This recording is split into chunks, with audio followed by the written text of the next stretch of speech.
En Yucatán, las mujeres de 12 años en adelante tienen en promedio 2 hijos. Sin embargo, hay municipios que superan el promedio nacional, que es de 1.82, y el estatal, informó la coordinadora estatal del INEGI Yucatán, Griselda Sosa Andrade. El promedio de hijos nacidos vivos de mujeres de 12 años y más en el 2020 fue de 2.0, según el Censo de Población y Vivienda realizado por el instituto. Comparado con 2010 y 2000 y 2010, que fueron los censos anteriores, pues sí se tiene una disminución de 0.5. La entidad ocupa el lugar 25 de 32 por la cantidad de hijos nacidos vivos en mujeres de 12 años o más. Algo muy curioso, a nivel del estado, al interior del estado, hay municipios que tienen un promedio de hijos nacidos vivos mucho más alto que estos estados a nivel nacional, ¿no?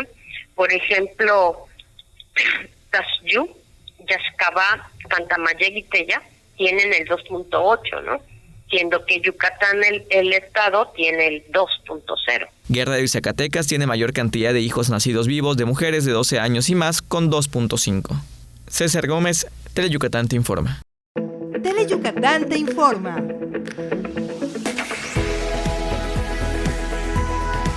Lunes a viernes, 3 de la tarde. Síguenos.